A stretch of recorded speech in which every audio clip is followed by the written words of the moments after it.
इस कार्यक्रम के पुण्यार्चक हैं श्री चंद्रप्रभ दिगंबर जैन मंदिर कमेटी ट्रस्ट, समस्त कार्यकारिणी एवं सकल जैन समाज, संगम कॉलोनी, जबलपुर, मध्य प्रदेश।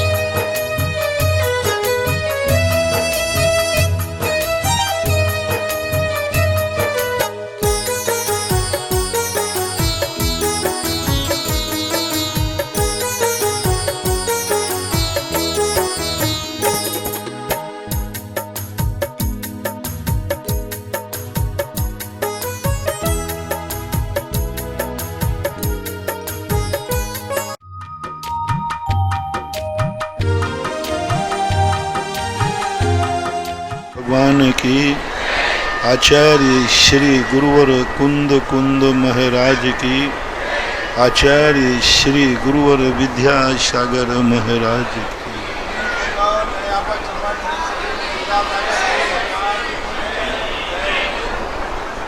बड़े जगत पूज्य निर्यापक श्रवण मुनि मंगल श्री 108 सुधा सागर जी ऋषिराज की, मुनिवर श्री पूज्य सागर जी महाराज की, समस्त मुनि संघ की, मुनि श्री 108 पूज्य सागर जी महाराज जी के चरणों में बारंबार नमोस्तु सहित आग्रह है कि जो भी ऑनलाइन जिज्ञासा समाधान के लिए प्राप्त हुई हैं, जगत पूज्य निर्यापक श्रवण मुनि पुंगव श्री 108 सुधा सागर जी ऋषिराज के समक्ष समाधान के लिए प्रस्तुत करें।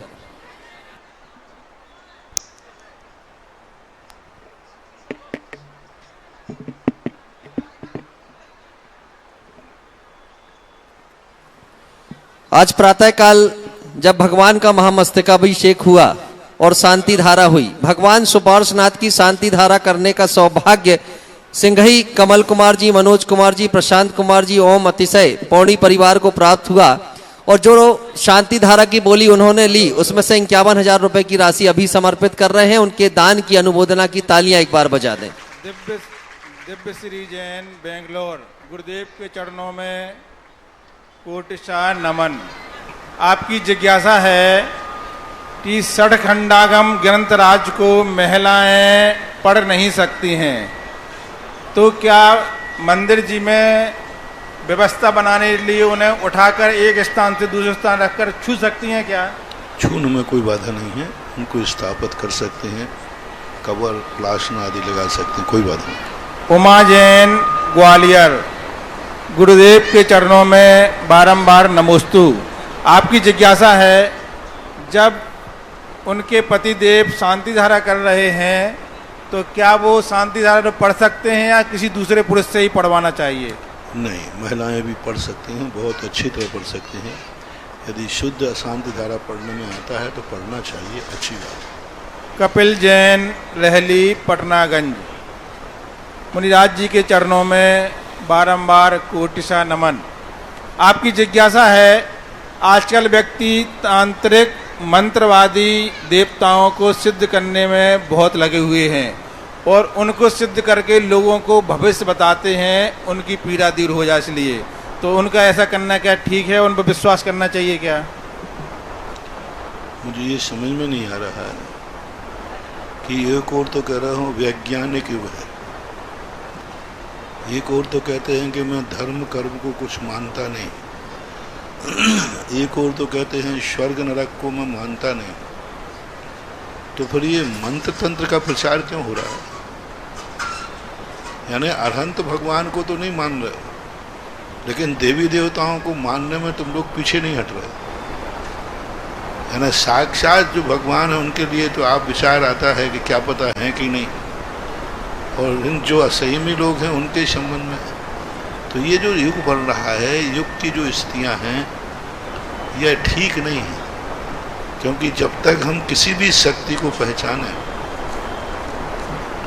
उस शक्ति की भी मर्यादा देखें, उस शक्ति हमें किस रूप में सहयोग करती है, हमें क्यों करेंगे ये देवी देवता सहयोग। पारसनाथ को सहयोग जब किया जब पूर्व भाव में उन्होंने नाग नागिन को बचाया था। इसी प्रकार यदि हम अहिंसा धर्म पालेंगे, हम गायों को बचाएंगे, जानवरों को बचाएंगे, तो वो कोई यदि देवता बनेंगे तो वो हमारी रक्षा करेंगे, बाकी ऐसे देवता कोई रक्षा नहीं करते। कीर्ति जैन, सहपुरा, महाराज जी के चरणों में बारंबार नमोस्तु नमोस्तु नमोस्तु। आपकी जिज्ञासा है मेरा घर मंदिर जी से लगा है। मेरा घर मंदिर जी से लगा है महाराज जी, तो इसमें हम लोगों को या हमारे परिवारजनों को कोई दोष लगेगा या हमारा परिवार हमेशा क्या परेशान ही रहेगा? बहुत बार कह चुका हूँ, बार बार क्यों कहलवाते हो? कुआं को दरवाजे के सामने मत रखो, नहीं तो किसी दिन आधी नींद में उठोगे और उसी कुएं में। कुआं को इतने दूर मत रखो कि प्यास लगे तो उस तक तुम पहुंच ही न पाओ। मंदिर से इतने पास मत रहो कि मंदिर की दीवार से दीवार लगा के रहो। इतना दूर भी मत रखो कि तुम लोग मंदिर तक, तुम्हारे बच्चे, परिवार, महिलाएं वहां तक पहुंच भी न पाए। मंदिर हमारा कुछ नहीं बिगाड़ता, मंदिर की हम मर्यादा नहीं रख पाते, क्योंकि गृहस्थ कार्य गृहस्थी के हिसाब से ही होते हैं और मंदिर के कार्य मंदिर के हिसाब से होते हैं। इसलिए कम से कम दूरी बना के रखना। दूरी मंदिर से कम 3 हाथ की दूरी तो होना ही चाहिए, और चारों तरफ से मंदिर से टच कभी नहीं होना चाहिए। ठीक परिणाम नहीं है, अच्छे परिणाम नहीं। वारसोई पश्चिमी बंगाल से संयम जैन, आपकी जिज्ञासा है महाराज जी के चरणों में बारंबार नमोस्तु। समाज के पदाधिकारी मंदिर के दान के पैसों को ब्याज पर दे देते हैं और फिर जो ब्याज आता है उस ब्याज को दान करते हैं, अपना नाम कमाते हैं, तो ऐसे में उन्हें पुण्य लगेगा क्या? नहीं लगेगा। ब्याज पे पैसा देना ये वहाँ की समाज की व्यवस्था है। कमेटी बैठ कर के यदि निर्णय करती है सर्वसम्मति से, बहुमत से, कि पैसे को बैंक में जमा करो, ब्याज आएगा, किसी भले आदमी को दें तो ब्याज आएगा, तो उसमें कोई बाधा नहीं। वो तो मंदिर के पैसे को बढ़ा ही रहा है। लेकिन फिर पंच लोग अपने नाम से दान देवे। हाँ, ये परंपराएं कई बार सुनी हैं कि लोग समाज की तरफ से दान बोल के आ जाते हैं। मान लीजिए सैपुरा समाज की तरफ से 1 लाख रुपए लिख लो, और अब सैपुरा समाज की तरफ से अर्थ क्या? समाज से इकट्ठा करेंगे कि मंदिर से सीधा उठा के दे देंगे? मंदिर से सीधा उठा के देते हैं तो महान महान दोष है। हाँ, समाज अपना इकट्ठा करके फिर देती है तो उसमें कोई बाधा नहीं है। मंदिरों के पैसे को से कमेटियां यदि अपने नाम से दान देती हैं तो बहुत बड़ा महान निर्माल नहीं, महानिर्माल का दोष आएगा। ब्याज आदि पर देते समय थोड़ा सोचना चाहिए किसको दे रहे हो। देते समय सोचना चाहिए कि लौट के आएगा भी कि नहीं आएगा। कोई ऐसे हिंसक को दे दिया, कोई व्यक्ति को ऐसे दे दिया जिसकी आजीविका गलत है, तो ऐसा नहीं देना चाहिए। विवेक के साथ अच्छे लोगों को देने में कोई बाधा नहीं है, दिया ही जाता है। उनका कहना है महाराज, जो ब्याज का पैसा आता है उस वो गलत है, नहीं दे सकते। दान देना बहुत बड़ा, मंदिर के ब्याज के पैसे को भी तुम दान नहीं दे सकते। ट्रस्ट यदि देगा तो ट्रस्ट के नाम से कहीं सहयोग करना है तो करेगा, लेकिन उसमें तुम्हारा कमेटी के पदाधिकारियों के नाम नहीं आएंगे, वो ट्रस्ट का नाम आएगा। उसमें लिखा जाएगा फलाने ट्रस्ट ने फलाने मंदिर के लिए इतने रुपए का सहयोग दिया। देते ही यदि परस्पर संस्थाएं एक दूसरे को नहीं देंगी तो काम कैसे चलेगा? देना चाहिए। जो संस्थाएं समृद्ध हैं वे संस्थाएं दूसरी संस्थाओं को सहयोग करना ही चाहिए। परस्पर में एक दूसरे का सहयोग नहीं करेंगे तो फिर कैसे काम चलेगा? हमेशा जो समृद्ध मंदिर हैं, अच्छे मंदिर हैं, उनका पैसा, बचा हुए पैसे को यहाँ वहाँ न करके जहाँ मंदिरों में ज़रूरत है, जहाँ क्षेत्रों में ज़रूरत है, उनको वहाँ देना चाहिए। ठीक है, वहाँ पार्टी पे नाम लिखवा दो, फलाने ट्रस्ट से इस कार्य हेतु इतना दान प्राप्त हुआ, तो कोई बाधा नहीं। पवन पप्पू राजा कटपीस सहपुरा, गुरुदेव के चरणों में कोटि सा नमन। आपकी जिज्ञासा है महाराज जी कि इंद्रियां मन के अधीन होती हैं या मन इंद्रियों के अधीन होता है? मन जो है इंद्रियों के अधीन होता है। इंद्रियां तो मन का आदेश मानती हैं, क्योंकि विकार इंद्रियों में नहीं आता, पहले विकार आता है मन में। मन कभी किसी वस्तु को नहीं देखता, पहले देखती है आंख।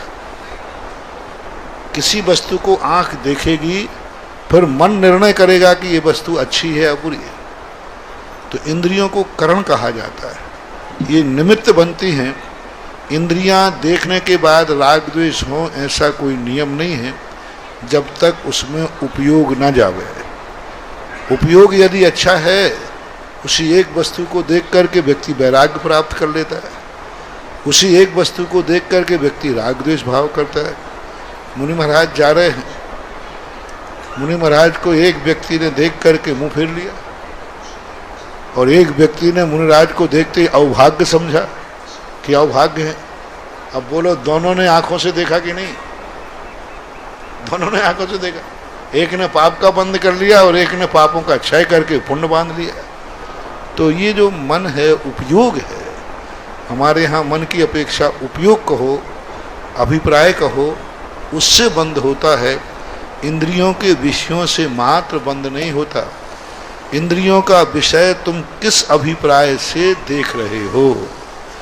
देखने मात्र से पाप का बंद हो जाए तो बहुत अनर्थ हो जाएगा। किस भाव से देख रहे हो, देखने का आपका नजरिया क्या है, सुन किस भाव से सुन रहे हो। तो ये भाव, सड़क एक ही है, उसी सड़क पर व्यक्ति मंदिर के लिए जा रहे हैं, उसी व्यक्ति के लिए शराबी शराब पीने जा रहा है। सड़क में कोई अंतर नहीं है, जाने वाले के अभिप्राय में अंतर होता है। श्रीमती श्वेता सचिन जैन दमोई, गुरुदेव के चरणों में कोटि नमन। आपकी जिज्ञासा है, हमारे घर की जो गाय है वह किसी व्यक्ति के द्वारा दुर्घटना में मर गई, तो वह दूसरी गाय देना चाहता है या उसके बदले में पैसा देना चाहता, तो लेना उचित है या नहीं? अभी आपका व्यवहार है, यदि उसकी कोई गलती नहीं है और गरीब है तो माफ कर दो, और यदि वो कहता है कि हमें कोई फर्क नहीं पड़ता आप ले लो तो ले लो, इसमें कोई बड़ा दोष भी नहीं। रूबी जैन सहारनपुर उत्तर प्रदेश, गुरुदेव के चरणों में कोटि नमन। आपकी जिज्ञासा है कि एक 80 वर्ष की बुजुर्ग अविवाहित महिला है जो मानसिक रूप से बीमार हो चुकी हैं, उनके पास जो पैसा है उसका क्या दान कर सकते या किसी जरूरतमंद व्यक्ति की मदद कर सकते हैं क्या? जैसा उसके जीवन का भाव रहा हो, जीवन से परिचित रहे हो, धार्मिक यदि है तो धर्म कार्यों में ही खर्च करे तो अच्छा है। फिर भी उसके अभिप्राय जो रहा हो, उस अभिप्राय को जिन्होंने समझा हो जीवन में कि उनकी रुचि किस में थी, हर व्यक्ति की एक रुचि होती है, उस रुचि को देख करके भी विचार किया जा सकता है। पद्म श्री जी दोषी बेलापुर, गुरुदेव के चरणों में कोटि नमन। आपकी जिज्ञासा है, घर में किसी व्यक्ति की मौत हो जाने पर 13वें दिन जो पूजा होती है उस पूजा में उपस्थित रहना जरूरी है क्या, या मंदिर में दान करके काम कर सकते हैं? हमारे शास्त्रों में 13वें दिन का कोई उल्लेख नहीं, कोई भी उल्लेख ये 13वें दिन की परंपरा कहाँ से चली, क्या चली। 13 दिन के सूतक की बात तो जरूर कही गई है कि 13 दिन का सूतक है, लेकिन तुम्हारे लिए क्या करना चाहिए 13वें दिन, ऐसा कोई आगम में उल्लेख नहीं है। इसलिए आपके लोक व्यवहार की परंपराएं हैं, करते हो तो ठीक, नहीं तो अपने मंदिर में जाकर के विधान आदि करके अपना 13वां दिन पूरा कर लेना चाहिए।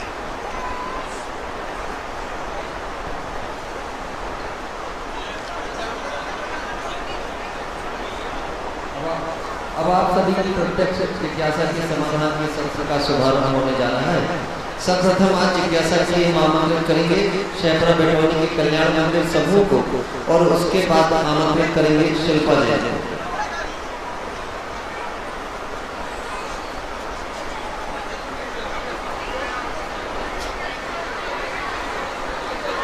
शुरू करो, व्यवस्था नहीं बनाओ, देर नहीं करो, ऐसे रहो, खड़े रहो अपने। भटकी हवा से जोड़ने वाले, अभिषेक से मन को अभिसंचित करने वाले परम पूज्य मुनि श्री पुंगव श्री 108 सुधा सागर जी महाराज के चरणों में कल्याण मंदिर परिवार का शत शत नमन। पूज्य महाराज श्री, हम सभी की जिज्ञासा है कि एक ओर जहां युवा पीढ़ी भौतिकता की आंधी में भटक रही है, वहीं दूसरी ओर आप जैसे दिव्य संत को पाकर युवाओं ने अपना रुख धर्म की ओर दिखा दिया है। महाराज श्री, हम सभी मिलकर प्रतिदिन पार्श्वनाथ भगवान की स्तुति कल्याण मंदिर स्तोत्र के माध्यम से करते हैं एवं प्रतिदिन स्वाध्याय करते हैं। हम सभी में एकता और निरंतरता कैसे बने, कृपया मार्गदर्शन दीजिए महाराज जी। एकता तो सबसे बड़ी चीज है कि एकता के कारण से ही आज पंचम काल में व्यक्ति अपनी जिंदगी जी सकता है।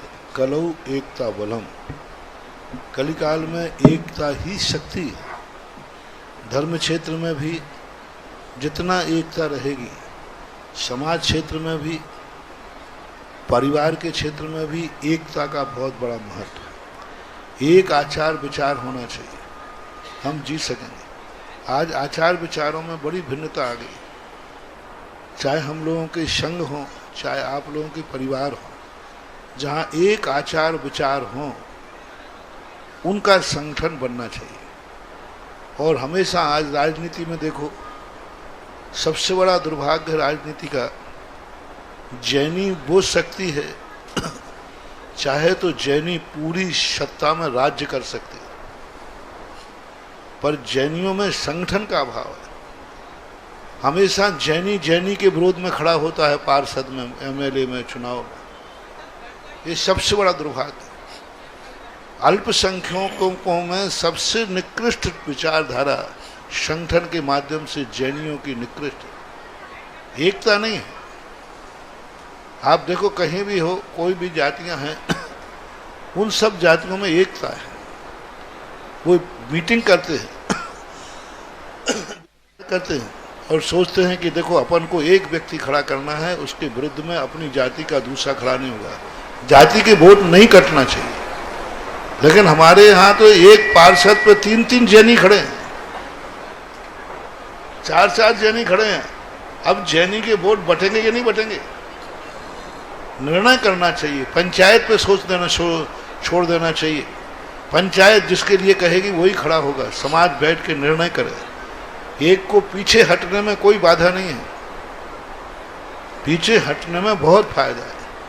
तो ऐसी स्थिति को लेकर के आज आपका बैंक वोट नहीं है।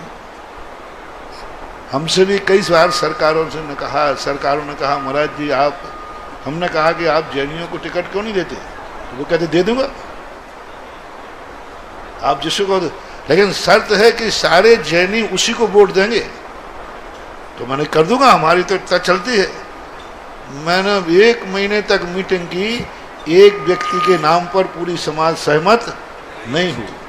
और नेता ने आगे पूछा तो महाराज किसको देना है, मैंने कहा भाई जिसको देना है उसको दे दो आप। हम एक नाम नहीं दे पाए, एक छोटे छोटे गांव में।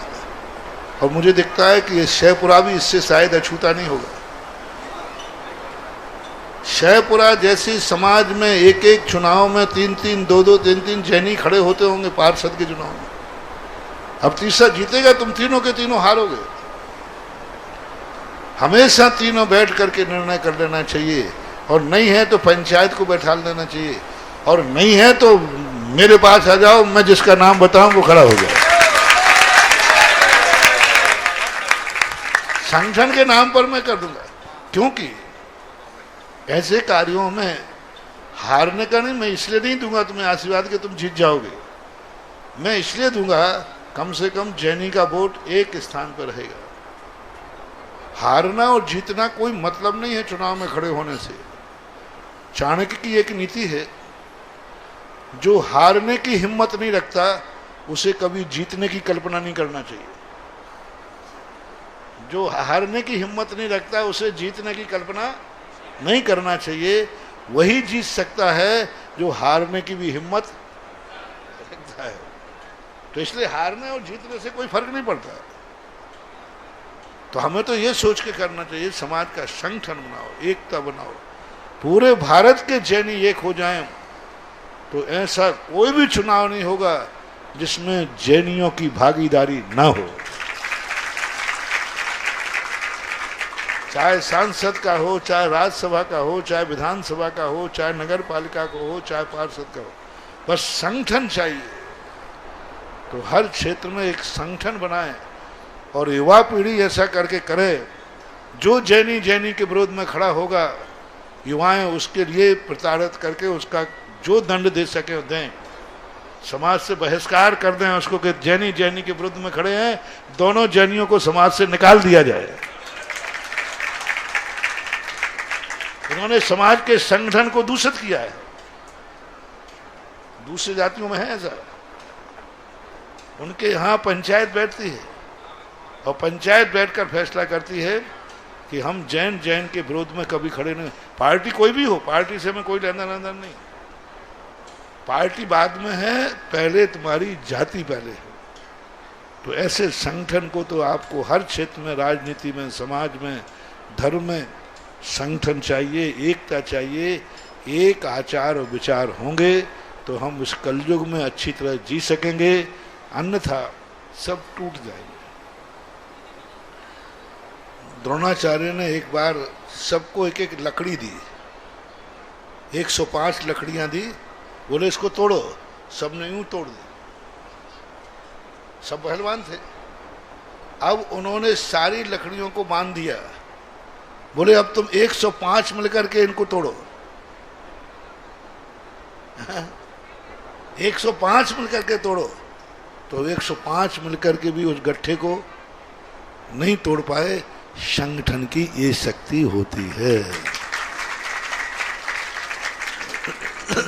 महाराज जी, समूह में सामूहिक स्वाध्याय करते वक्त एक और जिज्ञासा हुई थी कि जीव के परिणाम द्रव्य, क्षेत्र, काल और भाव के द्वारा होते हैं, तो जीव अपने परिणाम को द्रव्य, क्षेत्र, काल, भाव में कैसे संभाले?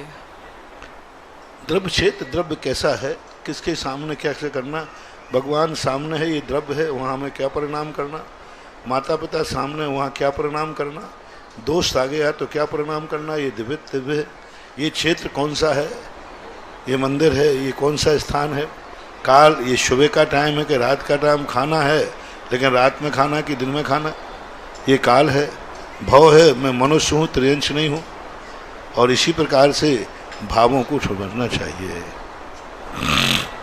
नमोस्तु महाराज, नमोस्तु। युगल मुनि राजू के चरण में मेरा आप सभी से एक आग्रह है, जिज्ञासा के लिए जो आपके नाम की सूची आई, अगर 3 दिन का भी सत्र चले तो ये जिज्ञासा की सूची समाप्त नहीं होगी। तो मेरा एक निवेदन है कि एक जिज्ञासा करता एक ही जिज्ञासा करे और सीधे सीधे मुनि श्री के चरणों में नमोस्तु करके संक्षिप्त में जिज्ञासा पूछेंगे। आप अपनी जिज्ञासा करें शिल्पा जी। युगल मुनि राजू के चरणों में 3 बार नमोस्तु नमोस्तु नमोस्तु। महाराज श्री, हम जब मंदिर में रहते हैं, दान पूजा आदि मंदिर में रहकर जो मतलब पूजन पाठ करते हैं, तो उसमें हम पुण्य की बेड़ी मतलब में जकड़े रहते हैं, पुण्य करते हैं। और जैसे ही घर पे जाते हैं तो सांसारिक विषयों में फंसकर हम पाप की बेड़ी में जकड़ जाते हैं। तो इस महाराज से इस पुण्य और पाप की जो बेड़ी है, हमें किस तरह के तालमेल बनाकर रखें कि पापों से भी बचें और अपने जीवन को सफल बनाएं। और महाराज श्री जी, प्रतिक्रमण में 3 दंड है, 3 दंड का जो उल्लेख है तो वो समझ में नहीं आता, तो वो उसका अर्थ समझाइए। पहली बात तो है कि पुण्य और पाप को बैलेंस मिलाने के लिए ही तो गृहस्थ को पुण्य क्रियाएं बताई गई।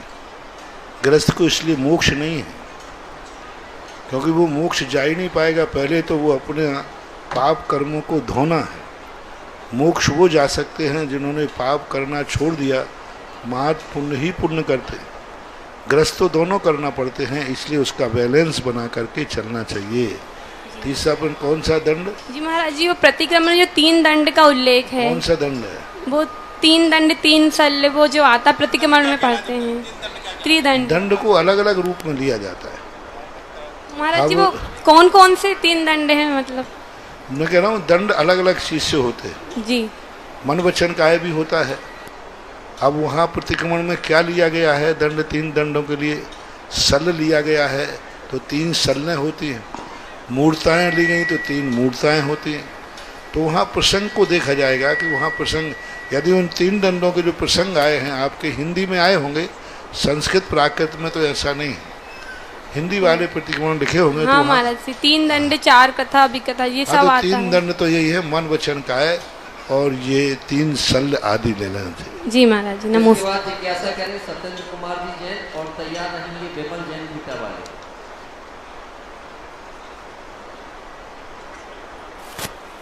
हेलो हेलो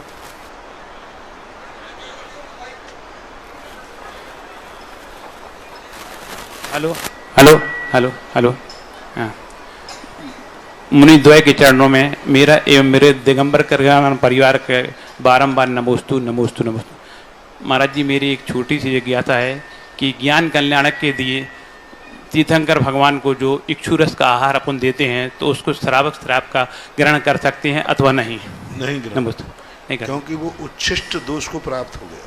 जी क्योंकि वो महाराज भगवान को हमने संकल्प के साथ आहार दिया है, वो जो दे चुके हैं वो ग्रहण नहीं कर सकते, जी जो बचा हुआ है वो ग्रहण कर सकते। नमोस्तु महाराज नमोस्तु नमोस्तु। इसके बाद जिज्ञासा करें विमल जैन गीता वाले और तैयार रहें मोनिका जैन सागर। मुनि श्री के चरणों में बारम नमोस्तु। महाराज जी, हमारी जिज्ञासा है कि गुरु जी के आशीर्वाद से हमारी माता जी का संलेखना हुई और उसी समय हमारे परिवार को पंचकल्याणक में प्रमुख पात्र सौधर्मेंद्र भरत और बाहुबली बनने का सौभाग्य प्राप्त हुआ। तो गुरु जी की अभी अवैधिक ज्ञान नहीं होता, पर आचार्य श्री ने हम लोग को आशीर्वाद दिया और माता जी की संलेखना भी चलती रही। पर जब पंचकल्याणक हो गया उसके बाद माता जी की समाधि हुई और गुरु जी का आशीर्वाद मिलता रहा। तो ये कौन सा ज्ञान था? सब अच्छी बात है, शुभ लक्षण है, शुभ निमित्त। इसके बाद जिज्ञासा करें मोनिका जैन सागर और तैयार रहें डॉक्टर आशीष जैन। गुरुवर के चरणों में कई बार नमोस्तु नमोस्तु नमोस्तु। गुरुवर, मेरी जिज्ञासा है कि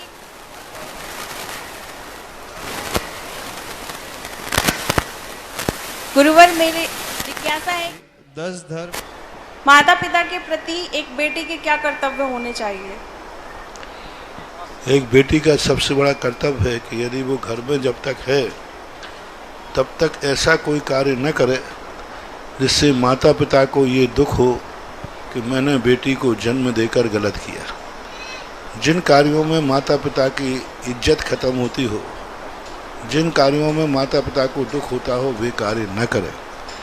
यदि विवाह हो गया है तो ससुराल में जाकर के वहाँ का परिवार कोई व्यक्ति ये ना कह दे क्या तुम्हारी माँ ने यही संस्कार दिया है। तुम गलती करो और लांछन माँ के ऊपर आए, तुम गलती करो और लांछन माता पिता के ऊपर आए, यह बेटी को सबसे पहले सबसे बड़ी सावधानी रखना चाहिए और सबसे बड़ा कार्य करना चाहिए कि वो जहाँ ससुराल जावे तो वहाँ ये प्रशंसा मिले कि ओहो कैसे अच्छे माता पिता थे, ऐसी बेटी को संस्कार दिए, जब से हमारे घर में आई है हमारा घर स्वर्ग बन गया है। यही सबसे बड़ा कर्तव्य है। जिज्ञासा करें डॉक्टर आशीष जैन और तैयार हैं ब्रह्मचारिणी कीर्ति दीदी। महाराज श्री के चरणों में महाराज श्री के हेलो महाराज श्री के चरणों में बारंबार नमोस्तु नमोस्तु नमोस्तु। महाराज श्री, मेरी एक जिज्ञासा है, किसी का व्यापार व्यवसाय ना चले तो वो क्या करे? हम मेरे पिताजी एक अच्छे चिकित्सक थे और मेरा व्यवसाय चिकित्सा का है, वो भी थोड़ा मद्दा चल रहा है। तो मैं क्या करूं भाई? कुछ जितनी तुम्हारी किस्मत होगी, जितना तुमने पूर्व भाव में धर्म किया हो उतना ही चलेगा। जितना चल रहा है उसी में खुश रहो, यही आशीर्वाद। नमस्ते महाराज। ब्रह्मचारिणी कीर्ति दीदी जिज्ञासा करें और उसके बाद तैयार रहें पारस कुमार जैन।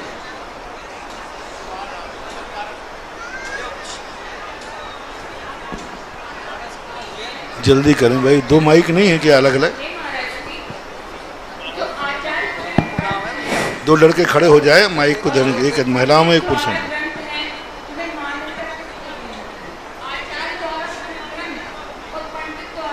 आचार्य प्रणीत ग्रंथों को मान्यता देना चाहिए। इसके बाद जिज्ञासा करें पारस कुमार जैन और तैयार रहें सारिका जैन।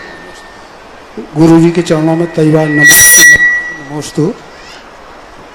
मुनि श्री हम भक्तांबर के 48 काव्य पढ़ते हैं, वो तो डेली पढ़ते हैं, मगर अष्टमी चतुर्दशी को हम दीपक जला करके 48 काव्य पढ़ते हैं। तो इसमें दीपक जलाने में और न जलाने में हमको क्या अंतर मिलता है, ये बताइए महाराज। बहुत अनुष्ठान है, एक पाठ होता है, एक अनुष्ठान होता है। जब किसी द्रव्य को शामिल कर दिए जाते हैं तो वो अनुष्ठान हो जाता है, और जब हम दीपक आदि द्रव्यों को शामिल नहीं करते तो पाठ हो जाता है।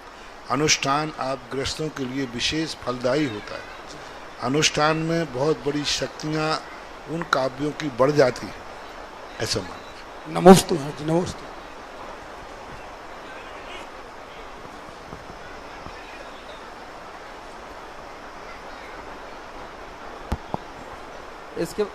इसके बाद जिज्ञासा करें सारिका जैन और तैयार रहेंगे पीयूष जैन मोनू। भाई गड़बड़ क्यों हो रहा बार बार? मुनिश्री के चरणों में बारंबार नमोस्तु।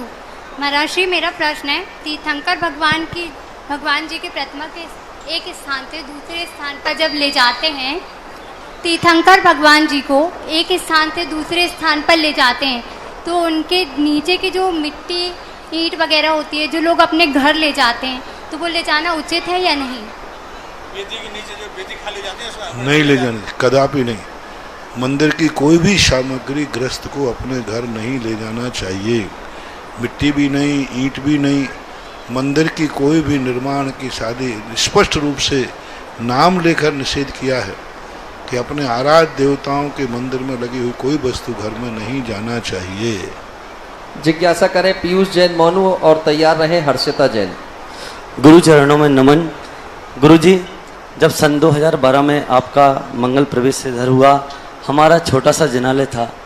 पार्श्वनाथ प्रभु के प्रति हम लोगों की अटूट श्रद्धा है, और तब ऐसा हमारा कौन सा सत्कर्म है, हमारे धन में ऐसी कौन सी एनर्जी आई कि हमारा द्रव्य 3 लोक के नाथ को विराजमान करने के लिए मुख्य वेदी में विराजमान करने का सौभाग्य प्राप्त हुआ। शाति से पुण्य, और जब पुण्यानुबंधी पुण्य, कभी पूर्व भाव में तुमने ये भाव किया होगा, यह भगवान मेरे पास यदि पैसा हो तो मैं जिनेन्द्र देव के मंदिर बनवाऊंगा, मेरे पास पैसा हो तो मैं जिनेन्द्र देव की मूर्ति बैठा दूंगा, मेरे पास पैसा हो तो मैं पंच कल्याणक में इंद्र बनूंगा।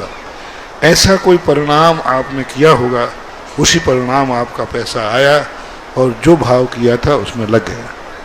नमस्ते। जिज्ञासा करें हर्षिता जैन और तैयार रहे रवि गुमास्ता। नमोस्तु महाराज जी, मेरा प्रश्न यह है कि पूजा पाठ विधान आदि करने से कर्म कैसे बदलते हैं? या पूजा पाठ विधान आदि करने से कर्म कैसे बदलते हैं? पूजा पाठ विधान आदि करने से कर्म क्यों नहीं कटेंगे? क्योंकि ये सारी चीजें पूर्ण भाव होते हैं। जैसे गंदा कपड़ा होता है तो उसको साबुन लगाने से वो मैल कैसे धुल जाता है, साफ हो जाता है। ऐसे ही ये पुण्य की क्रियाएं आदि जो हैं, इनमें परिणाम निर्मल होने से ये पाप कर्मों के क्षय के लिए ही हैं। जैसे साबुन है, उसका मात्र एक ही उद्देश्य है, गंदगी को साफ करना, वो पुष्टि नहीं देते, गंदगी को साफ करते। इसी प्रकार ये अनुष्ठान जो हैं, पूर्व में किए हुए अशुभ कर्मों को साफ करते हैं, उनकी निर्जरा कराते हैं, उनका क्षय करते हैं, और साथ में पुण्य की श्री वृद्धि करते हैं। इसलिए तो ये अनुष्ठान किए जाते हैं। मैना सुंदरी का देखो, शतचक्र मंडल विधान किया भक्ति भाव से, कितना बड़ा पाप कट गया।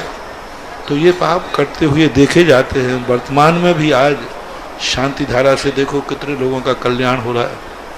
शांति धारा करने से लोग देखो, पहले यही शांति धारा जब किसी घर में कुछ होता था, मुझे बहुत बहुत अच्छा लगता है, गर्व भी है कि जैनी मेरी भाषा समझ गए, ये बनिया मेरी बात मान गए। नहीं तो पहले क्या होता था, घर में कुछ भी थोड़ा बहुत कुछ हुआ, चलो फलाने स्थान पर झाड़ा लगाने चलते, बढ़ाने चबूतरे पर अगरबत्ती लगाते, ऐसा आता था ना। गंडा आता, अभी बांधे ही रहते थे, कोई गंडा था। और अब क्या होता है, घर में कोई भी परेशानी आए, सबकी क्या, चलो शांति धारा करते हैं। शांति धारा करते थे। आज जो कुछ भी है हम भगवान के सामने हैं, उधर हमें दूसरे के सामने जाके खड़ा होना पड़ता था, तो उसमें भगवान का भी अपमान होता था। सारे भारतवर्ष में इस शांति धारा ने गृहीत मिथ्या छुड़ा दिया। आज सबकी श्रद्धा जिनेन्द्र देव पर और जिनेन्द्र देव के गंधोदक पर बढ़ रही है, बढ़ना ही चाहिए। यही अनुष्ठान है। देखो इस अनुष्ठान में कितना लाभ, कोरोना के समय कितने लोगों को वरदान सिद्ध हुआ, कितने लोग। अब 100% तो ना तो डॉक्टर ठीक कर सकता है उनकी टेबल पे भी मरीज मरते तो है ही, तो ऐसा। इसके बाद जिज्ञासा करें रवि गुमास्ता, उपाध्यक्ष जैन पंचायत महासभा सहपरा भिटौनी, और तैयार रहें कल्पना जैन, अल्पना जैन, पनागर। मुनि श्री के चरणों में हम पांचों भाइयों के संयुक्त परिवार की ओर से नमोस्तु नमोस्तु नमोस्तु। हे भगवान, हम बचपन से ही मंदिर जी के लिए सांस्कृतिक कार्यक्रम करते आ रहे हैं, उसमें साज सज्जा मंच व्यवस्था वगैरह करते आते हैं। उस समय हम कभी कभी अभिषेक एवं पूजन पाठ से भी वंचित रह जाते हैं और साधु संत की वैयावृत्ति से भी वंचित रह जाते हैं। तो मुनिवर, हम ऐसा क्या करें कि हम ये दोनों काम भी कर सकें? मैं आपसे एक बात पूछना चाहता हूँ, आप लोगों के यहाँ कभी खूब शादी ब्याह आदि होते हैं, कोई कार्यक्रम होते हैं, तो आप भोजन से कभी वंचित रहते हैं? नहीं। कैसे समय निकाल लेते हो? बस जैसे घर में कार्यक्रम बिल्कुल व्यस्त हैं, कोई समय नहीं है, फिर भी भोजन को समय निकाल लेते, बड़ी जल्दी जल्दी खा लोगे, थोड़ा खा लोगे। ऐसे ही कार्यक्रमों में थोड़ा समय निकालना चाहिए, बड़ी नहीं तो उदक चंदन तंदुल का अर्घ तो चढ़ा ही देना चाहिए। हाँ, एडजस्ट करो। देखो संसार के तुम्हारे कितने कार्य आते हैं, सब आते हैं संसार में उलझने, लेकिन फिर भी तुम्हारे आवश्यक कार्यों में आप समय कैसे ही भी करके निकाल, ऐसे इसको भी एडजस्ट करना चाहिए। कम सही, थोड़ा सही, जाके भगवान को धूप दे आए, जाके एक अर्घ चढ़ा के आ गए, बस इतना करना। इसके बाद जिज्ञासा करें कल्पना जैन, अल्पना जैन, पनागर से हमारे बीच उपस्थित हैं। और महाराज श्री, एक ऐसी जिज्ञासा भी जबलपुर जैन समाज के अध्यक्ष सिंगई कैलाश चंद जी ने और लाडगंज स्वर्ण मंदिर के अध्यक्ष प्रदीप एचवी जी ने भेजी है, जो पूरे देश की जिज्ञासा है। उन्होंने लिख करके भेजा है कि सन 2022 में जगत पूज्य निर्यापक श्रवण मुनि पुंगव श्री 108 सुधा सागर जी ऋषिराज का चातुर्मास कहाँ होगा? गुरुवार के चरणों में त्रिवार नमोस्तु नमो। वहाँ ठीक आकाश के मध्य में। और किसी को संदेह हो तो जब चतुर्मास बैठे तब वो नाप ले ले। गुरुवार के चरणों में त्रिवार नमोस्तु नमोस्तु नमोस्तु। गुरुवार परिवार की ओर से भी नमोस्तु नमोस्तु नमोस्तु। हे गुरुवार, जब परिस्थितियां विपरीत हों और फिर भी रहना पड़े तो उसका क्या उपाय है? परिस्थितियां विपरीत क्यों हुई, इस पर विचार करो। ये प्रचार करो कि ये मेरे जीवन में विपरीत परिस्थिति क्यों आई। जरूर मैंने किसी के लिए विपरीत परिस्थिति पैदा की होगी। जो जो कष्ट तुम्हारे ऊपर आवे, तुरंत निर्णय करना, इस प्रकार का कष्ट मैंने किसी को दिया है, बिना दूसरे को दिए बिना वो कष्ट आ ही नहीं सकता। ऐसा विचार करना चाहिए। जे कर्म पूरब किए हैं खोटे, सहे क्यों नहीं, अति क्रोध अग्नि बुझाए प्राणी।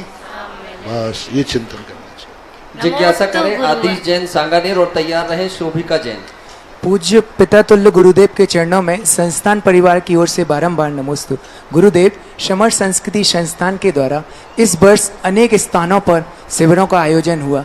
पूज्य आचार्य भगवान के प्रत्यक्ष रूप आशीर्वाद से एवं आपकी प्रेरणा प्राप्त हुई। महाराज श्री, जो शिविरों का आयोजन हो रहा है उनका परिणाम यहीं तक है या इसी वर्ष तक है या कोई दूरगामी परिणाम है? क्योंकि महाराज श्री, अधिकतर जिन भी समाजों में जाते हैं सभी लोगों की मेंटली बन चुकी है कि जो शिविर लगते हैं वो सिर्फ 10 दिन के लिए लगते हैं, कि जितने भी बच्चे होते हैं वो 10 दिन बस पूजन करने के लिए आते, क्लास के लिए आते। मैंने इसके लिए कहा है, जब बड़े बड़े व्यापारी होते हैं तो अपने माल को डिस्प्ले करते हैं, प्रदर्शनी बोलते हैं। वहाँ माल बेचा नहीं जाता, वहाँ माल खरीदा जाता है। दिखाया जाता है। शिविर हमारी धार्मिक क्रियाओं का डिस्प्ले करने का प्रदर्शनी है। इस प्रदर्शनी में वो उस चीज को समझें, पकड़ें और फिर बाद में जीवन में उतारें। ऐसी बात नहीं है। आज जहाँ जहाँ शिविर लगे हैं, सबसे बड़ी सूचना आ रही है, आप लोग अगली साल भी शिविर लगाना। जी महाराज।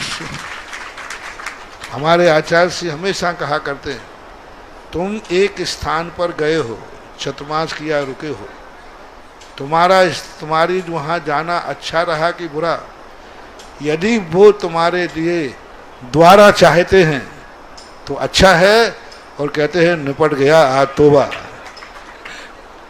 तो शिविर की सफलता सबसे बड़ी है। यदि वो दोबारा शिविर चाहते कि अगली साल फिर लगाना, तो आपका शिविर सफल हो गया और सफलता हो गई। और सब भारत के लोग ऐसा कर रहे हैं, अगली साल के लिए भी कर रहे हैं। और स्नातकों के लिए भी तैयार रहना चाहिए। जहाँ जहाँ शिविर लगाए हैं वहाँ ऐसा वातावरण पैदा करें कि वो आपको पुनः शिविर लगाने के लिए इसी साल आमंत्रित करें। महाराज श्री आपके आशीर्वाद जिज्ञासा से करें शोभिका जैन, और उसके बाद तैयार रहेंगे देवोदय महासंघ के राष्ट्रीय अध्यक्ष प्रेमचंद जैन प्रेमी।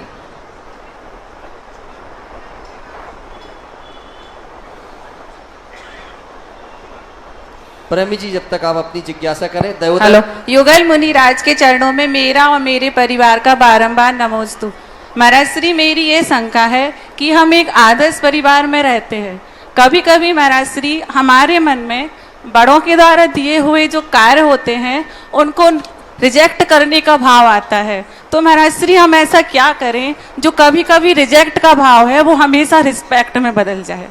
उसका एक ही तरीका है कि जो बड़ों ने हमें कार्य दिया है उसमें हमारी जिंदगी का हानि लाभ कितना, नहीं करने से कितना नुकसान है और करने से क्या फायदा है, यदि इस संबंध में विचार किया जाए तो हमेशा पॉजिटिव विचार चालू हो जाएंगे और रिस्पेक्ट भी करना चालू कर देंगे। देवोदय महासंघ के राष्ट्रीय अध्यक्ष प्रेमचंद जैन प्रेमी, जो चमत्कारोदय तीर्थ क्षेत्र बाहोरीबंद के निर्माण से भी जुड़े हुए हैं, वे अपनी जिज्ञासा रखेंगे। और उसके बाद तैयार रहें श्रेयांशी जैन के एम। महाराज श्री के चरणों में त्रिवार नमोस्तु। गुरुदेव श्री शांतिनाथ दिगंबर जैन चमत्कारोदय अक्षय तीर्थ क्षेत्र बहोरीबंद पूरी कमेटी आपके चरणों में नमोस्तु निवेदित करती है। और हमारे अध्यक्ष जी उत्तम चंद जी कोयला वाले, अनुराग जी, मनोज जी सिहोरा, सभी ने आपको नमोस्तु निवेदित किया है। गुरुदेव आशीर्वाद जरूर दें। गुरुदेव, बहोरीबंद का कार्य आपके आने के बाद तीव्र गति से चल रहा है, आपके पास समाचार भी है, लेकिन आगे ऐसा ही चलता रहे, इसके लिए हम लोग क्या क्या करें।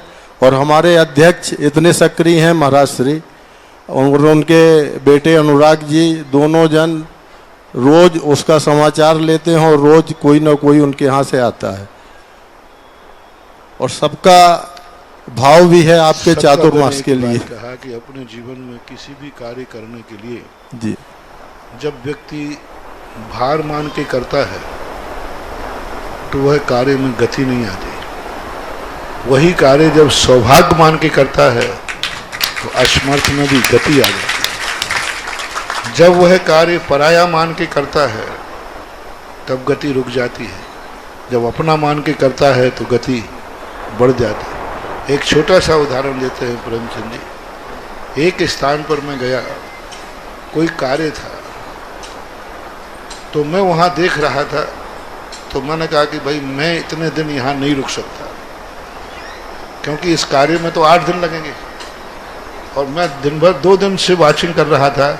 एक दिन में इतना कार्य हुआ तो 2 दिन में इतना होगा, 8 दिन में इतना होगा, और 8 दिन मेरे पास समय है नहीं। तो एक व्यक्ति बोले महाराज जी ऐसी बात नहीं है। मैंने कहा कैसी बात नहीं, मैं 2 दिन से देख रहा हूँ, क्या करोगे आप? हो ही नहीं सकता। बोले महाराज जी जो 8 दिन में काम होना है ये 3 दिन में हो जाए तो मैंने कहा होगा कैसे? मैंने तो गुणा भाग लगा लिया। बोले महाराज जी हो जाएगा, आप हाँ तो कहो। मैंने पहले बताओ करोगे कैसे? तो उन्होंने ठेकेदार को बुलाया। तो उससे कहा कि भाई ये काम तुम्हें 3 दिन में करना है। बोलो क्या ठेका है? ठेका दे दिया। ठेका देते ही उन मजदूरों में पहले तो 4:45 बजे ही करनी रख देते थे और 8-9 बजे तक टहलते रहते थे। अब तो वो सुबह 6 बजे से लग जाए और अंधेरा भी हो जाए तो भी कर रहा। अरे मैंने कही ये क्या? और 8 दिन का काम 3 दिन में हो गया। मैंने मिस्त्री को बुलाया, मैंने कहा भैया मामला क्या है? तुम ही हो ना? बोले महाराज जी उसमें मैं ज्यादा करता तो मुझे क्या मिल रहा? हमारी मजदूरी फिक्स है, अब जितना ज्यादा कर लेंगे वो मेरा है। तो उस ठेकेदार के समान धर्म कार्य करना चाहिए तो तुम्हारे लिए कभी भी नहीं करने का भाव आएगा ही नहीं। अब जो भी जल्दी करूंगा तो मेरा है, समय बचेगा तो मेरा है, मेरा आत्मीयता आ जाए। और मजदूरी पे काम करोगे तो 3 बार घड़ी देखो 4:45 बज गए। इसलिए मैं सदा कहता हूँ धर्म को अपनी आत्मा की पर्याय बना के करना, ये हमारा भगवान है, हमारा धर्म है, हमारा चमत्कारोदय तीर्थ है और हमारे गुरु ने आशीर्वाद दिया है। तो जब सब हमारा है तो फिर कभी उदासीनता आएगी नहीं, आपका उत्साह दिन दूना रात चौगुना बढ़ता रहेगा। जिज्ञासा करें श्रेयांशी जैन पीएम और तैयार रहें आलोक मॉडल तो सबको आशीर्वाद है। महाराज दोनों महाराष्ट्रियों के चरणों में त्रिवार नमोस्तु। महाराष्ट्री पुण्य कैसे बढ़ता है और पुण्य का फल परिवार के सभी सदस्यों को मिलता है कि या फिर किसी एक को? पुण्य बढ़ता है पुण्य की क्रियाएं करने से, जो तुम लोगों को बताई जाती है। यदि परिवार के लोग उस पुण्य की क्रिया को अच्छा कहते हैं, अनुमोदना करते हैं कि हाँ तुम अच्छा कर रहे हो, मंदिर जाओ पूजन करो, जाओ पूजन का समय होगा तुम्हारा कार्य मैं कर लूँगा, ऐसा सहयोग देते हैं तो सबको पुण्यबंध हो सकता है। आलोक मॉडल वाराणसी जिज्ञासा रखेंगे और तैयार रहें सुलेखा जैन। नमोस्तु महाराज जी। महाराज जी मोह और राग देखने में तो समान प्रतीत होते हैं लेकिन दोनों की अलग अलग परिभाषा है, तो सरल परिभाषा है थोड़ा अलग है। मोह मिथ्यात्व रूप भी होता है, गलत भी होता है। गलत वस्तु से भी राग हो सकता है, वो मोह है। राग वो कहलाता है जो अपनी अच्छी वस्तु से होता है, गलत वस्तु से नहीं होता। जिसमें हमारा हित हो उससे राग होता है, और मोह उससे होता है जो हमारा अहित भी है तब भी मोह होता है। तो मोह मूर्छित कर देता है। मोह शराबी के समान होता है। जैसे शराब पीने वाला व्यक्ति होश में नहीं रहता वो है, लेकिन राग करने वाला होश में रहता है, वो जानता है ये वस्तु मेरे लिए बहुत उपयोगी है। ऐसा। नमस्ते महाराज जी। नमोस्तु महर्षि, मेरे और मेरे परिवार को से बारंबार नमोस्तु महाराज श्री।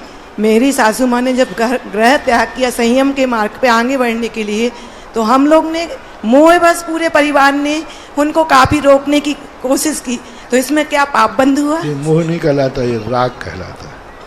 राग भाव आता है अंदर से, तो यही भाव आ रहे थे अच्छा कार्य रख रहा हो रहा है, और बाहर से आता है तो सबको आता है, तीर्थंकरों की माताओं को भी आता है, लेकिन उसको बुरा नहीं मानते। ऐसा परियोल जैन अपनी जिज्ञासा करें और उसके बाद तैयार रहे माया जैन। बच्चे सभी एक साथ खड़े हो जाएं, एक ही जिज्ञासा कर लेंगे जिसमें बार बार नाम नहीं आएंगे।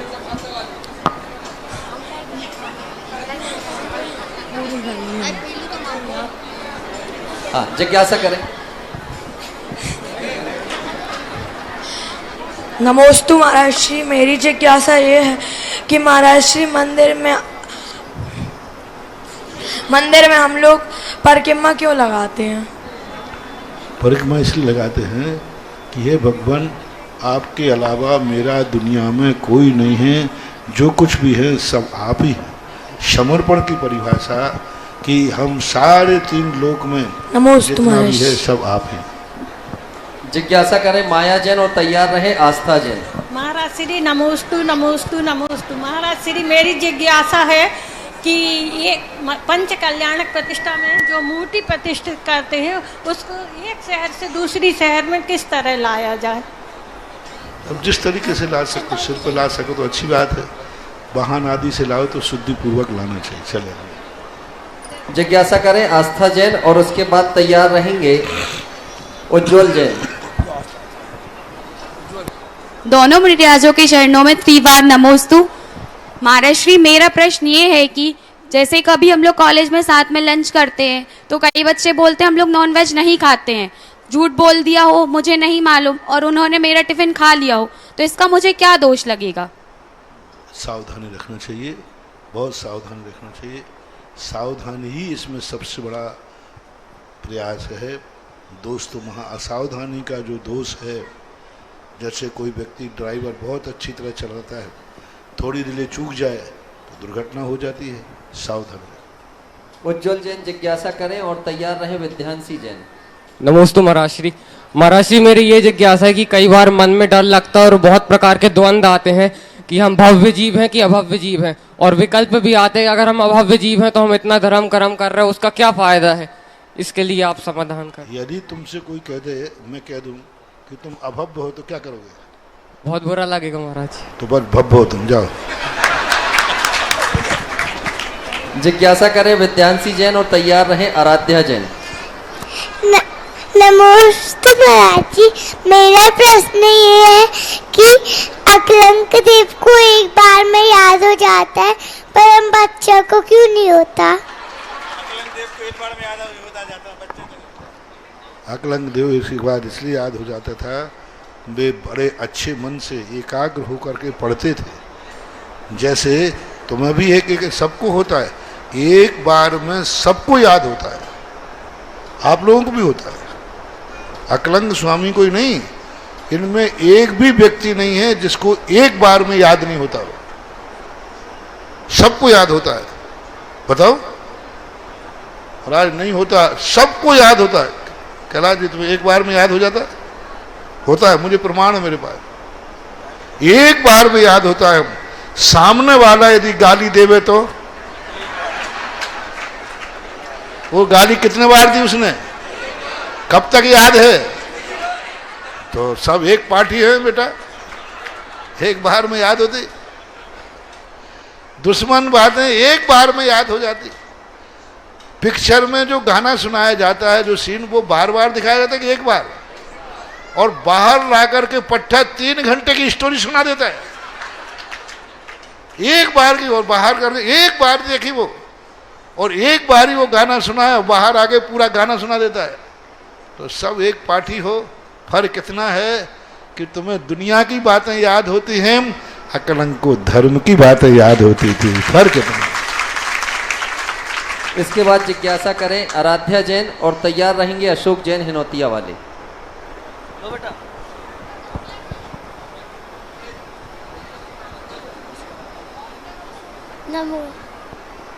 नमोस्तु महाराज जी, हमें अपनी दिनचर्या में आत्मकल्याण कैसे प्राप्त करते हैं?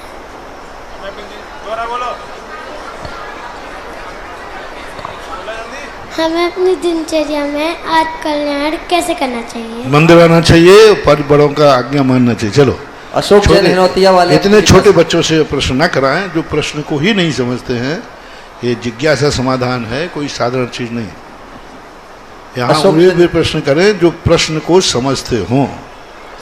अशोक जैन हिनौतिया वाले जिज्ञासा करेंगे और उसके बाद तैयार रहें।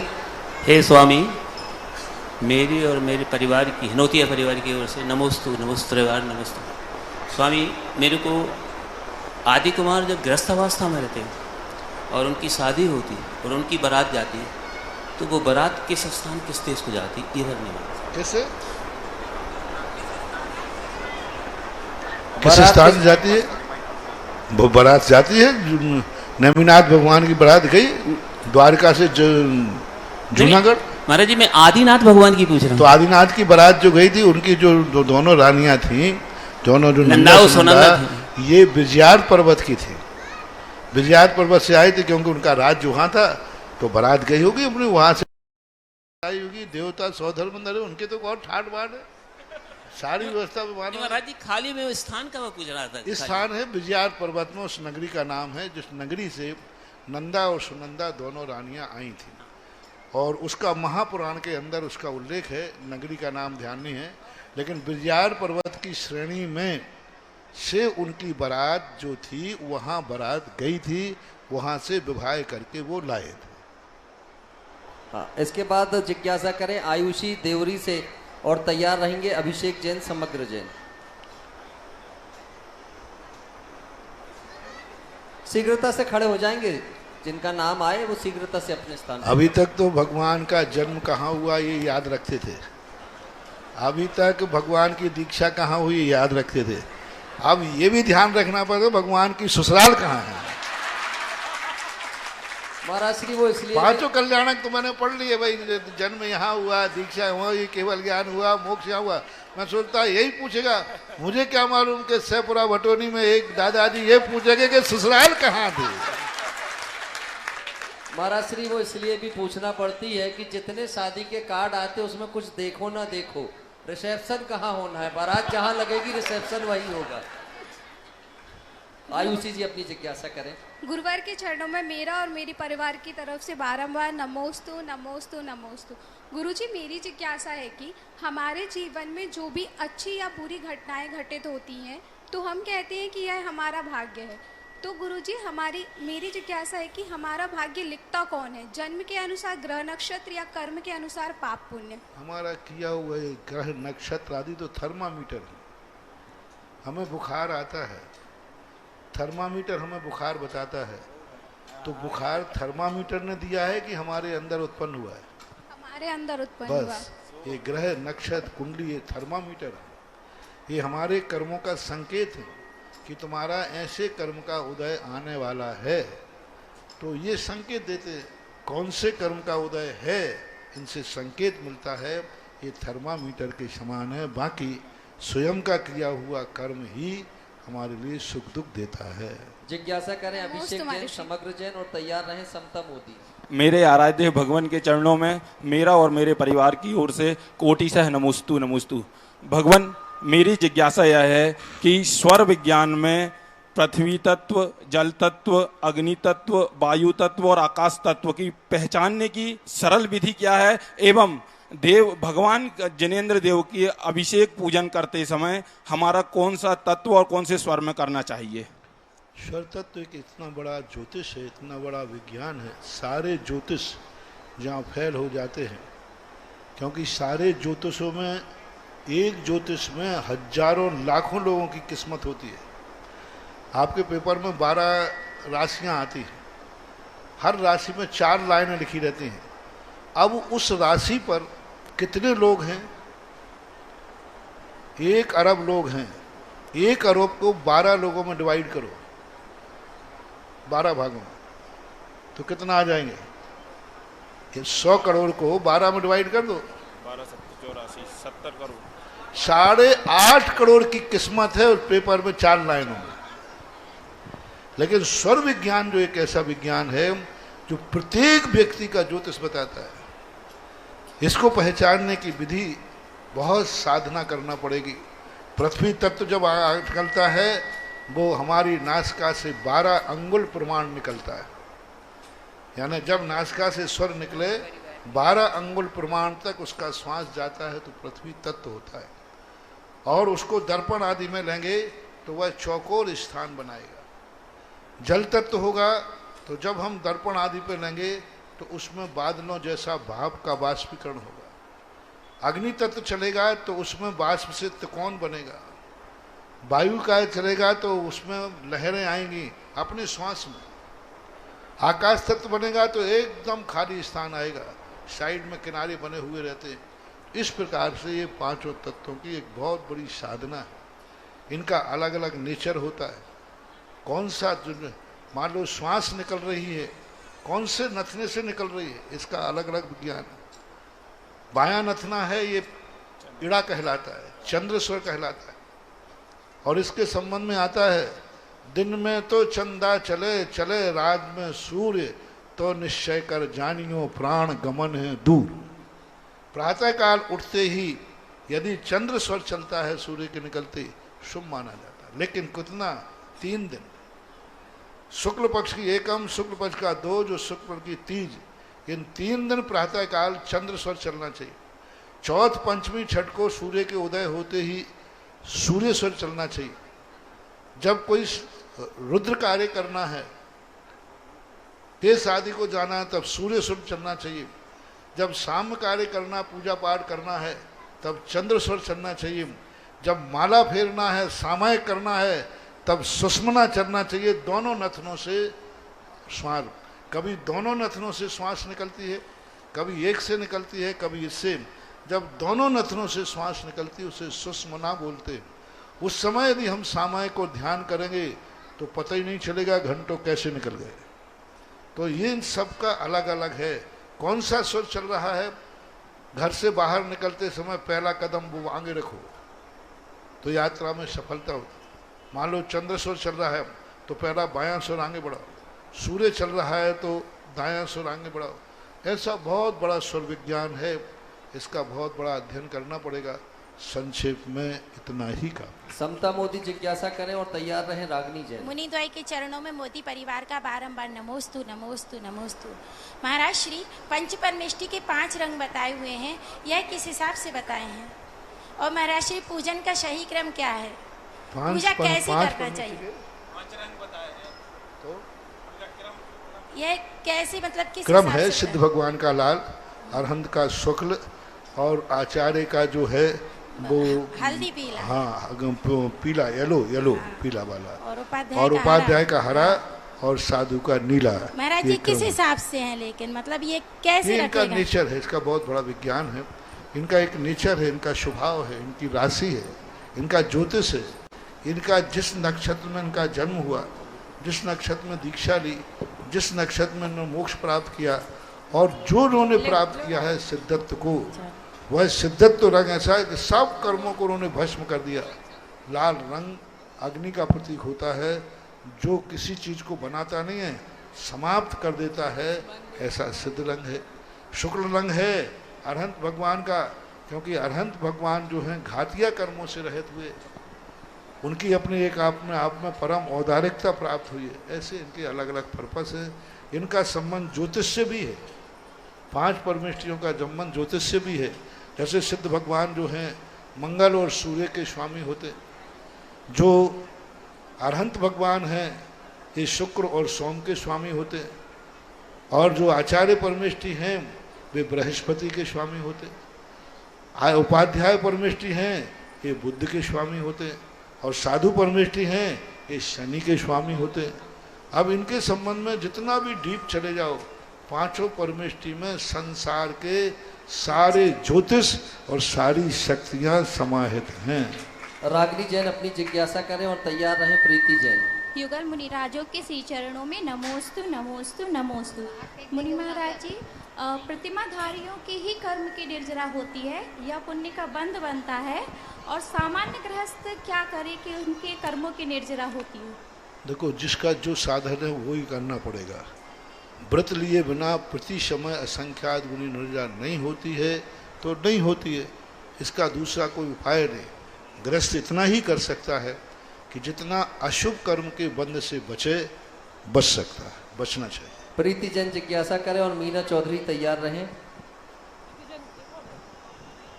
पीछे माइक शीघ्रता से पहुंचाएं। यहाँ मीना चौधरी अगर आगे हो तो अभी वो जिज्ञासा करें। द्वय मुनिराजों के चरणों में मेरा बारंबार नमोस्तु नमोस्तु नमोस्तु। मुनिराज, मेरी जिज्ञासा ये है, मेरे अभिषेक देखने और पूजा करने में से दोनों में से एक करना पड़े तो क्या करें, और कोई भी शुभ कार्य करने के लिए विशुद्धि कैसे बढ़ाएं? भोजन और पानी में से एक ग्रहण करना पड़े तो क्या करना चाहिए? फैसला आपके हाथ में। या तो भोजन कर लो या पानी पी लो, तो दोनों में से क्या करना चाहिए? बोलो। दोनों जरूरी। बस दोनों जरूरी है, ठीक है, दोनों जरूरी। महाराज, कोई कारणवश नहीं कर पाते तो मैंने कारण पूछ लिया ना, किसी कारणवश दोनों में से एक की अनुमति है तो क्या करोगे? और सामने वाले ने मार सल्ला लगा दिया है तो भोजन करो या पानी पियो, 2 में से एक करोगे, एक बूंद भी पानी नहीं, पानी है तो भोजन नहीं, 2 में से एक करो तो क्या करोगे? सोचना, फिर बाद में जवाब वही जवाब। मीना चौधरी, सबसे पहले तुम पानी पियोगे, कम से कम भोजन ना भी मिले, लेकिन इसीलिए जब जरूरी हो तो कुछ नहीं तो अभिषेक कर लेना चाहिए। मीना चौधरी अपनी जिज्ञासा करें और तैयार रहे संगीता जैन। महाराज जी, नमोस्तु नमोस्तु नमोस्तु। महाराज जी, हमने एक बार पढ़ा है कि यूएस में 3 लाख भ्रूण इकट्ठे करके रख लिए हैं। इनमें से कुछ 25 से 15 साल पुराने हैं, 15 से 25 साल पुराने भी क्या भ्रूण इकट्ठे करके रखे हैं, 3 लाख करीब जीव। भ्रूण मतलब जीवों को इकट्ठा करके भ्रूण हाँ, कम से कम 3 लाख। उनमें से कई 15 से 25 साल पुराने हैं। तो महाराज जी, और निसंतान दंपत्ति उनको गोद लेके संतान मतलब माँ बाप बन सकते हैं। तो महाराज जी, उनकी आयु उसी समय शुरू हो जाएगी कि 20-25 साल उनके निकल गए उसी कैद में, कि गर्भावस्था में आने के बाद? ये भ्रूण जो है जीव नहीं है, ये पौद्गलिक संरचना है, पौद्गलिक परमाणु है। सारे शरीर के अंदर अपने सब मांस आदि में सब में भ्रूण होने की शक्तियाँ रहती है, जिसे शुक्राणु कहते हैं। और वे पौद्गलिक रचना है, मुर्दे में से भी ले सकते हैं। मरा हुआ मुर्दा है, उसमें से भी भ्रूण लिया जा सकता है, क्योंकि वो पौद्गलिक संरचना है, वो कभी मरती नहीं है, इसलिए वो उनको रखे रहते हैं। जब उसमें जीव आएगा उस समय से उस जीव की उम्र मानी जाएगी। बाकी ये भ्रूण जो हैं अचेतन है, पौद्गलिक है, रॉ मटेरियल है। गुरुवर नमो। संगीता जैन अपनी जिज्ञासा करें और सुनंदा जैन तैयार रहें। गुरुवर नमोस्तु। गुरुवर, मिथ्या दृष्टि और सम्यक दृष्टि जीवों की पहचान कैसे की जाए, और आपके सानिध्य में श्रावी का संस्कार शिविर कब लगेगा जिसमें शामिल हो सके? नमोस्तु मेरा। सच्चे श्रावक की पहचान यही है कि वो सच्चे देव साध गुरु को स्वीकार कर रहा है, गुरु कुदेव को शास्त्रों का त्याग है। यही सच्चे श्रावक की परिभाषा पूज्यवर समंतभद्र महाराज ने रत्नकर्ण श्रावकाचार में लिखी है। और यही रही बात श्रावका शिविर के, श्रावक शिविर है, श्रावका शिविर की तो संभावना इस भाव में तो शायद नहीं दिख रही है। और जिज्ञासा एक ही करें, एक जिज्ञासु एक ही जिज्ञासा करें। आप अपनी जिज्ञासा करें सुनंदा जैन, और उसके बाद तैयार रहेंगे सुमन जैन से हो रहा। नमोस्तु महाराज जी। मंदिर जी या मूर्ति जी की एनर्जी कैसे नापते हैं? हमारे यहाँ की मंदिर जी की एनर्जी कितनी है? मुझे नापने में जिंदगी लग गई, ये एक दिन में पूछना चाहते। अब वैद्य जी से अपन पूछेंगे, वैद्य जी आप ये नाड़ी पकड़ करके कैसे जानते हैं कि कफ की नाड़ी है कि बात की नाड़ी के पित्त की नाड़ी? तो वैद्य कहेगा भैया मुझे पढ़ने में 25 साल लगे तब जान पाए। तो ये सब साधना की चीजें हैं, ये शब्दों के द्वारा नहीं बताया जाए, साधना है। और साधना के माध्यम से ही ऐसी एनर्जी अपने आप डेवलप की जाती है कि वो एनर्जी को पकड़ लेती है। इसके बाद जिज्ञासा करें सुमन जैन सिहोरा। और नमोस्तु महाराज जी। नमोस्तु महाराज जी, हमारा प्रश्न यह है कि श्रीमंत कैसे बनते हैं? इसका पुराणों में क्या उल्लेख है? श्रीमंत कैसे बनते हैं? श्रीमंत सेठ, इसे पुराण ये श्रीमंत सेठ की जो परंपरा है, ये मध्य प्रदेश की एक असाधारण परंपरा है। भारतवर्ष में ये परंपरा नहीं, मात्र मध्य प्रदेश की पहचान है, जिसे ये चंदेरी से शुरू हुई थी। चंदेरी से लगभग 17वीं शताब्दी के लगभग की घटना है। और उस समय वहाँ से चंदेरी से शुरू हुई थी कि जो व्यक्ति संपूर्ण मंदिर बनाता था और पूरा मंदिर बना करके एक गजरत एक बार चलाता था, तो उसको सिंघई की उपाधि देते थे। और इसका प्रमाण पत्र देने वाले चंदेरी से ही आते थे पंच। 2 बार मंदिर बना करके 2 बार गजरत चलाएंगे तो सवाई सिंघई, 3 बार मंदिर बना करके और गजरत चलाएंगे तीसरी बार, एक साथ 3 गजरत नहीं ना, एक बार में तुम 3 निपटा दो। तीसरी बार मंदिर बना करके उनका वंश परिवार 3 गजरत तीसरी बार गजरत चलाएंगे, चाहे भले वो एक चले तीसरी बार, उसको दिया जाता है सिंघई सवाई सिंघई डेढ़िया। और जब 4 गजरत चलते थे वो पंच का मंदिर बना करके, चौथी बार मंदिर बनाया उनका वंश, तो उनको बनता था सेठ। और 5वीं बार उनका कोई परिवार मंदिर बनावे और 5वीं बार गजरत चलावे, सब अपने खर्चे से पूरी समाज को बुलावे, जिमावे, विधान करे, तो पांचवी बार मंदिर बनाकर 5 गज चलाए, उनको श्रीमंत सेठ की उपाधि दी जाती थी। ये हुआ वैलिड कानून। अब आजकल तो सब रेडीमेड का जमाना है, एक बार में सिंगई सवाई सिंगई श्रीमंत सेठ साहब। अब आजकल तो क्या कोई विधि नहीं रही, पंडित जी को घोषणा करना है, महाराज का आशीर्वाद लेना, समाज को तालियां बजाना है, हो गया श्रीमंत सेठ, हो गया सिंगाई सवाई सिंगाई। विधि खत्म हो गई। वो लोग आते थे वहां से, जैसे बोर्ड की परीक्षा होती ना, पेपर कहाँ से आता है, कापी कहाँ जाएगी बाहर, ऐसे ही वहां के पंच आते थे और वो गजब पूरे पंचकल्याण में रहते थे। यदि पंचकल्याण में जब रथ चलता था ना, तो रथों को कान लगा के सुनते थे। यदि चाक चलते चलते चेंचे बोल गया तो चेंचे सिंगई,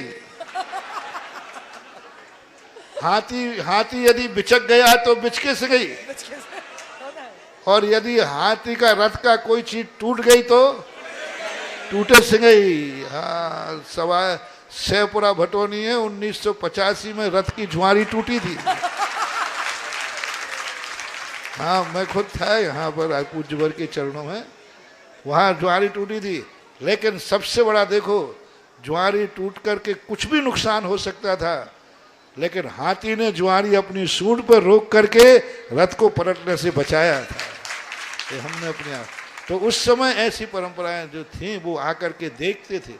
इसलिए चलाने वाला पूरे 7 फेरियों में घी की धारा चलती रहती थी, कहीं चाक चेंचे न बोल जाए। तो उस समय उपाधियों का मजा था। अब तो आज सब रेडीमेड है, सब रेडीमेड है, जिस चाय को जो चाय दे दो। अब इन उपाधियों का कोई महत्व नहीं रहा। देखिए अब समय सीमित है, तो आप सभी लोग सामूहिक जिज्ञासा करेंगे। 3 लोग एक साथ खड़े होंगे और एक जिज्ञासा करेंगे। कशिश जैन, अनुश्री जैन और सुधा जैन एक साथ खड़े हो जाएं और एक जिज्ञासा करें। उसके बाद दीक्षा जैन, समीक्षा जैन और रुचि जैन एक साथ खड़े होंगे और एक जिज्ञासा करेंगे। आगे आ जाएं, तब तक अगली जिज्ञासा में खड़े हो जाएंगे। आगे आ जाएं। मुनि पुंगव श्री सुधा सागर जी के चरणों में कोटिशः नमन। मुनि श्री, जब देव दर्शन की विधि तो आपके श्रीमुख से एवं शास्त्रों में पढ़ी और सुनी भी है, लेकिन गुरु दर्शन की विधि ज्ञात करना है, इसकी जिज्ञासा है मुझे। गुरु दर्शन की विधि सबसे बड़ी विधि है तुम लोगों के लिए नवदा भक्ति। शास्त्रों में यही लिखा है, नवदा भक्ति के समय ही तुम्हारी सही गुरु भक्ति हो पाती। अन्य समय पर गुरु भक्ति, क्योंकि गुरु स्थिर नहीं होते, गुरु की क्रियाएं स्थिर नहीं होती, गुरु का आवश्यक कार्य स्थिर नहीं होते। तुम्हारा समय अलग है, गुरु का समय अलग है। गुरु के उस समय कौन करना, कौन सा करना, क्या करना, इसलिए मात्र एक ही तुम्हारी सबसे बड़ी क्रिया दी, नवदा भक्ति करना ही सबसे बड़ी गुरु भक्ति मानी गई है। महाराज श्री, इसमें अनुशासन भी रहे, विनय भी बनी रहे और श्रद्धा समर्पण भी रहा। क्या अनुशासन, विनय और श्रद्धा समर्पण बरकरार रहे। अब अनुभव तो क्या, विनय है, श्रद्धा भक्ति है, सब होना चाहिए। ठीक, चलिए अगली जिज्ञासा करें। दीक्षा जैन, समीक्षा जैन और उनके साथ जो कशिश जैन और अनुश्री जैन रह गई थी वो भी खड़े हो जाएं। रुचि जैन, मनीषा जैन भी साथ में खड़े हो जाएं। गुरुवर के चरणों में बारंबार नमोस्तु नमोस्तु नमोस्तु। गुरुवर, जब हम छोटे रहते हैं तो हमारे बड़े बुजुर्ग हमें धर्म मार्ग के लिए अग्रसर करते हैं, पाठशाला आदि भेजते हैं, पर जब हमारे बड़े बुजुर्ग ही धर्म मार्ग से विचलित होने लगे तो हमारा क्या कर्तव्य बनता है उनके प्रति? अब बच्चों को तो फिर कहना कि बेटा बच्चे जाओ मंदिर, स्वयं ही बिना मंदिर के खावें, स्वयं ही आलू प्याज खावें, स्वयं ही रात में खावें, तो बच्चों को प्रश्न तो होता है। एक बार ऐसा हुआ कि 10 लाख क्षण पर्व में उसी दिन हमने प्रवचन दिया कि दुधल नहीं खाना चाहिए, दही के साथ दही बड़ा नहीं खाना चाहिए। और उसी समय एक पंडित जी आए, और पंडित जी विशेष घरों में रुकते हैं, आजकल पहचान होती ना तो घर में, तो जब तुम्हारी जिनसे विशेष पहचान होती तो पूछ लेते, बोले साहब आज क्या खाओगे, ऐसा पूछ लेते रिश्तेदारी में। तो उन घर वालों ने पूछा कि पंडित जी आज क्या बनाए आप, बोलो तो बोले मौसम बहुत अच्छा है, दही बड़ा बनाओ। अब वो दही बड़ा बने तो पंडित जी को खाते हुए बच्चे ने देख लिया, अब उसके मुंह में पानी आ गया। वो तुरंत दौड़ा आया, बोले महाराज जी आपने हमारे दही बड़ा चढ़ा करा दिए, लेकिन पंडित जी खा रहे हैं तो बताओ सही क्या है। तो बच्चों को ऐसे भाव हो जाते हैं, हे बुजुर्ग पंडित लोगों, थोड़ा चेतो, तुम्हारी अशुभ क्रियाएं देखकर बच्चों के परिणाम बिगड़ जाते हैं। थोड़ा शर्म करो, थोड़ा अपने आप को सुधार करो और ऐसे आचरण करो जिससे बच्चों को भी पालन करने का भाव हो। देखिए सबसे पहले एक साथ तुम लोग तो बेटा कुछ नहीं कर सकते क्योंकि वो बड़े हैं। एक साथ सभी लोग खड़े हो जाएं पहले। दीक्षा, समीक्षा, रुचि जैन, मनीषा जैन, शालिनी जैन, सभी एक साथ खड़े हो पहले, क्योंकि नाम लेने के बाद भी सब अलग अलग ही जिज्ञासा कर रहे हैं। एक साथ खड़े हो जाएं, एक साथ आगे आ जाएं और एक जिज्ञासा करेंगे। और इधर से सभी बच्चे एक साथ खड़े होंगे। आयुष जैन, सिद्धांत जैन, ऋत्विक जैन, आदित्य जैन, आदि, अदिति, अंशिका, निष्ठा, भव्य, आराध्य, सभी एक साथ यहाँ खड़े हो जाएं और सभी मिलकर के एक जिज्ञासा करेंगे। नमोस्तु महाराज जी। महाराज जी मेरा क्वेश्चन है कि सच्चे और अच्छे इंसान की परख कैसे होती है? सच्चे इंसान की परख है कि जब व्यक्ति मर जाए तो पड़ोसी से कहना चाहिए वो मर गया। यदि उसकी आंख में आंसू आ जाए तो अच्छा इंसान था, और वो कहे अब शांति हो गई तो समझ लेना बुरा इंसान था। नमोस्तु महाराज। नमोस्तु महाराज जी। महाराज जी मेरी जिज्ञासा यह है कि हम बच्चे ऐसा क्या कार्य करें कि धर्म और समाज की उन्नति हो? तुम तो बेटा अपनी उन्नति करो, अभी समाज मवाज की मत छोड़ो। अभी ये तो तुम्हारे बाप के नाम छोड़ो, अभी खुद की उन्नति किसमें हो वो कार्य करो और अच्छे आचार विचार करो, अच्छी पढ़ाई करो। नमोस्तु महाराज जी। सबसे भाग्यशाली मनुष्य किसको कहे? तुम्हारी दृष्टि में कौन आ रहा है इसके पूरे में भाग्यशाली?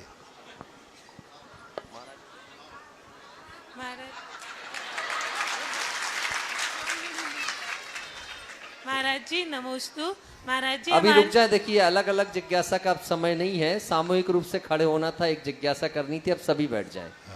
जिज्ञासा समाधान के सत्र को अब समापन की ओर लेकर के जाना है।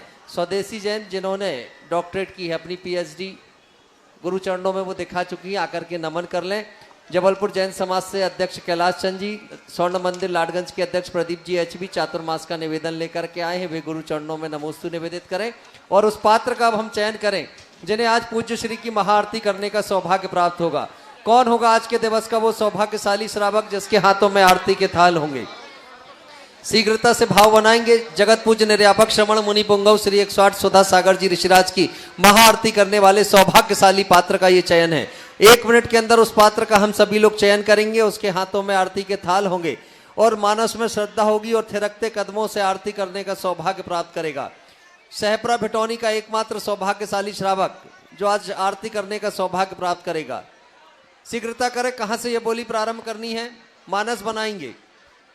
कटंगी जैन समाज भी गुरु चरणों में उपस्थित है, नमन करें। आरती करने वाले सौभाग्यशाली पात्र का चयन शीघ्रता करेंगे, जल्दी से पात्र चयन में अपने भाव बनाएंगे। आरती करने वाले उस पात्र का चयन हो रहा है जिसके हाथों में आज ये आरती के थाल पहुंचेंगे। कौन होगा आज के दिवस का वो सौभाग्यशाली श्रावक जो आरती करने का अवसर प्राप्त करेगा? 11,111 रुपया। 11,111 रुपया। आपसे आगे से पीछे तक के लोगों से मेरा कहना है कि आज पूज्य श्री विराजमान हैं, कल सानिध्य सहपरा को मिलेगा या नहीं मिलेगा ये आपका पुण्य निर्धारित होगा, लेकिन अवसर आपके पास है कि आरती लेकर के आप संध्याकालीन इस सत्र में आरती करेंगे। वो तो आपका पुण्य तय करेगा और मैं तो कहता हूँ चातुर्मास भी सहपरा भिटौनी में होना चाहिए। तो कौन होगा वो सौभाग्यशाली जो आरती करने का सौभाग्य प्राप्त करेगा? 11,111 रुपया। 12 नहीं, 11 से सीधा 15, 15,115 रुपया। 15,115 रुपया आरती करने वाले पात्र का ये चयन है। सामने से जिनका 11 था एक बार फिर मानस बना लें। ये पात्र चयन 15,115 रुपए एक बार बोली जाती हुई, 15,115 रुपए एक बार, 15,115 रुपए 2 बार, 2.5 बार, पौने 3 बार और ये बोली जाती हुई। ये अवसर बार बार नहीं मिलने वाला। पुण्य सहपरा का जागा, पूज्य श्री का सानिध्य मिला। कितना अतिशय पुण्य हमने कमाया होगा कि पूज्य चरण यहां पर स्थापित हुए हैं। तो आज आरती करने वाला भी कोई भाग्यशाली श्रावक होगा। 15,115 रुपए एक बार, 15,115 रुपए दो बार, और ये बोली जाती हुई 15,115 रुपए ढाई बार, पौने तीन बार, और 15,115 रुपया 3 बार। ये सौभाग्य जिन्होंने सीमा दीदी सहडोल, उन्होंने ये सौभाग्य प्राप्त किया है। आप मोनू भैया की सिस्टर हैं, बहन हैं, ठीक। पुण्यार्जक परिवार को पहले आगे यहां पर खड़ा करें, और मेरा आप सभी से आग्रह होगा, पुण्यार्जक परिवार के हाथ में जो आरती का थाल है, वो आरती का थाल कोई और नहीं लेगा, दूसरी आरतियों से आप आरती करेंगे। आरती प्रारंभ करें।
Hello hello hello hello hello आज उतार